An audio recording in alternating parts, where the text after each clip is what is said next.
This is the fourth part and the last lecture on Oscar Wilde's Importance of Being Earnest. And today we are going to wrap up our discussion on this play by discussing the themes. There are basically four major themes in the play: the nature of marriage, the constraints of morality, hypocrisy versus inventiveness, and the importance of not being earnest.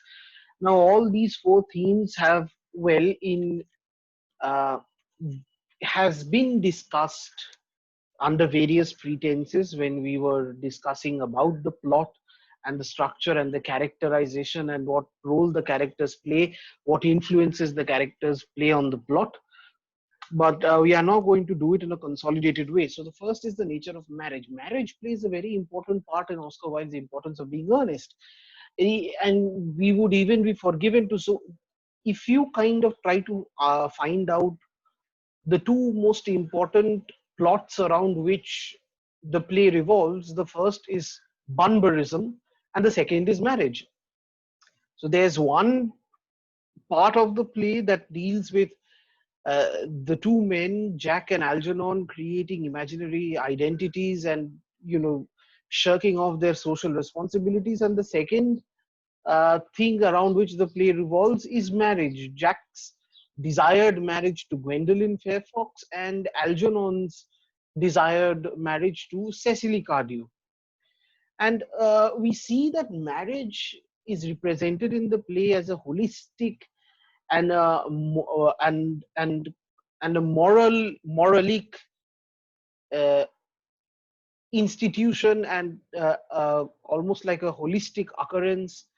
There are rules and regulations and steps which you must pass to, you know, move on to the most advanced steps. And there is great scrutiny. There is interviews. So marriage seems to be a very detailed and very labored process. Marriage, which in actuality is the coming together of two hearts and minds who love each other and desire to spend the rest of their lives together. It is something as simple as that. But there is no simplicity in the institution of marriage that we find exhibited in the play. In the importance of being earnest, marriage is a very laborious concept. Marriage is a very laborious performance. It is not even an incident. It is a performance. It is a performance which both the bride and the groom and the bride's family and the groom's family must keep up if it is to reach its conclusion. It is Algernon and Jack discuss the nature of marriage when they briefly discuss about whether a marriage proposal is a matter of business or pleasure. And this is again a very important statement. Business, what is marriage? Marriage may be considered to be an act of pleasure where two loving people or minds come together and decide to start living together. But marriage as is exhibited in the play is almost like a business offering. It's almost like there are pros and there are cons and there are objectives and there are features and there are deals to be made, and only if both the parties are satisfied with the deal, the marriage can go forward. So the biggest question that arises, that is, if marriage is a business or if it is pleasure. And Lady Bracknell touches upon the issue. Lady Bracknell, who's obviously Gwendolyn Fairfax's mother, and who opposes the marriage to Gwendolyn's supposed engagement and subsequent marriage to Jack because of the untrue nature of Jack's origin. Jack was an orphan who was brought up by Thomas Cardew in the Cardew property. He was not related to the Cardews by blood, and as such, even though he belonged to the upper class Victorian society, he did not belong. He was there only by physical appearance and not by blood. And blood becomes a very important part in terms of this play. An engagement should come on a young girl as a surprise, pleasant or unpleasant as the case may be. So again, Lady Bracknell makes herself very clear to Gwendolyn that an engagement must come to the girl as a surprise, pleasant or unpleasant. The girl must accept it. And this makes it very clear that the moral, quote unquote, moral Victorian society saw this, saw marriage as a deal between the family, a deal that is brokered between two families, and where the bride and the groom have almost no say at all. And that is why Lady Bracknell says that it should come to the young girl as a surprise. Pleasant or unpleasant as the case may be, it does not depend on whether the marriage arrangement is pleasant to the bride and the groom or it is unpleasant. What their desires are absolutely nominal and unimportant. And this is exactly what I have tried to discuss in the second part, that the play revolves around the debate whether marriages should be pleasant or unpleasant. Lane, the bitter servant of Algernon Moncrief, makes a comment on how pleasant his marriage was when it was decided, but then it fell to the dogs. It actually went down the street, went down the hill, and we do get the perception, even though it is not clearly said, but we do get the perception that Lane's marriage has been declared null and void. Lane has divorced from his wife, and they don't live; they are separated. So yeah, marriage. So this again, Oscar Wilde has why has he put this uh, to a seemingly put this information to a seemingly unimportant character like Lane, who's just a servant, to show what uh, the popular culture was, what the not the popular culture, I should say, the mainstream was. The mainstream in the Victorian society was marriage was brokered between two families, and if the deal that was brokered between the two families, which was a very elaborate deal, which consisted of land and property and wealth and money and so on and so forth, and if that was found to be sound enough, then the marriage was considered to be pleasant. But the moment the husband and wife start living together, they realize that it is much more than just a deal brokered between the families. It is much more emotional, it is much more psychological, and even it is much more physical. And that is when the unpleasantness starts. uh, Lane ends this discussion with Algernon by saying that it was a misunderstanding between myself and a young person. Well, the young person is no one but Lane's younger version. So he says that the maturity that he has gained now, and he realizes why his marriage could not last. He could not realize that when he was young and when he was asked to marry. He thought it is going to be all pleasant, but now, because he has the experience of years now, he now understands his folly. We move on to the next theme, which is the constraints of morality. Now, morality is kind of like the punch theme in all of Oscar Wilde's works. When you let it be uh, a poem like Ulysses, or a poem like Lotus Eaters, or the novel The Picture of Dorian Gray, which you already have in your syllabus, which we have already done, or this very play, The Importance of Being Earnest. Morality, or the constraints of mainstream Victorian morality, becomes the most important theme around which all of Oscar Wilde's work revolve around. What now Oscar Wilde tries to bring out the hypocrisy in the morality. He try in bringing out the constraints of morality. Victorian institutions always subjected, always objected, not objected, always projected. Sorry, yeah, that was the word that I was looking for. Always projected morality to be a foolproof thing, to be absolutely uh, uh, undiminishable, absolutely untaintable quality.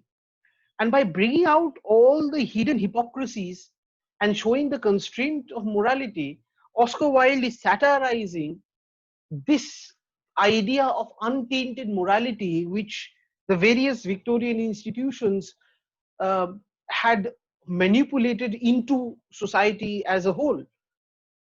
And this morality works on various levels. It works on individual levels, it works on societal levels, it works on a completely cultural level, it works on class consciousnesses. It works through dress, it works through how people are representing themselves throughout the play.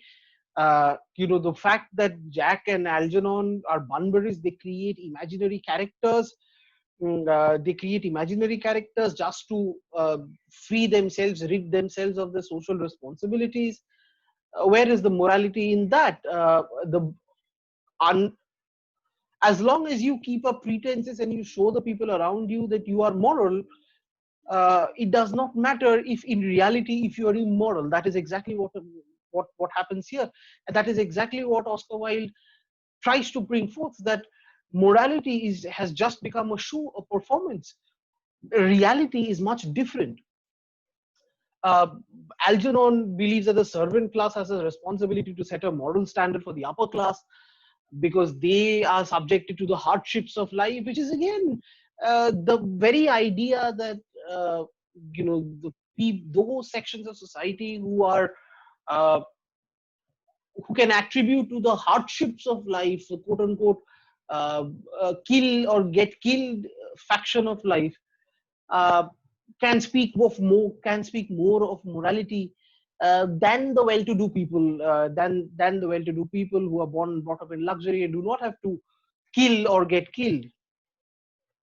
Jack thinks simple things like Jack thinking that the reading of his private cigarette case is ungentlemanly, and so look what Oscar Wilde is trying to do. He's putting morality, he's bringing out morality to very uh, trivial objects like a cigarette case. To read a cigarette case has nothing to do with morality but immorality. But the Victorian moral gentlemanly code prohibits the reading of someone's private property, maybe a cigarette case.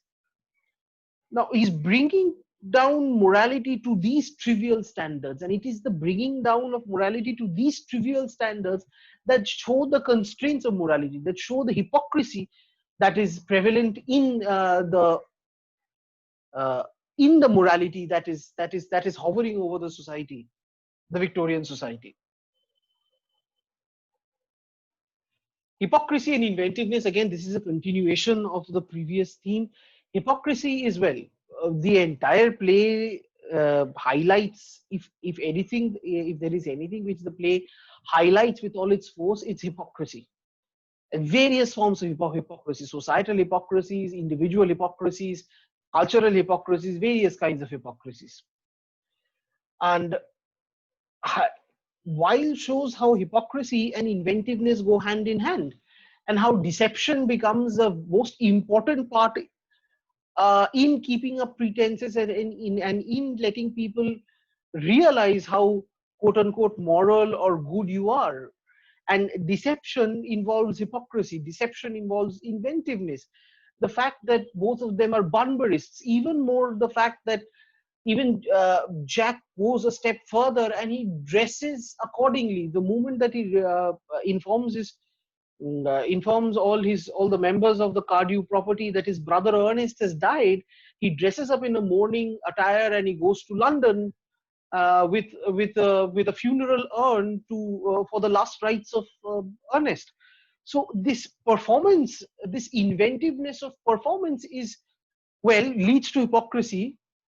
Uh, well, not going to say it in this way. So this inventiveness of performance leads to people believing how moral Jack is, leads to, again, connect the dots, the hypocrisy of morality.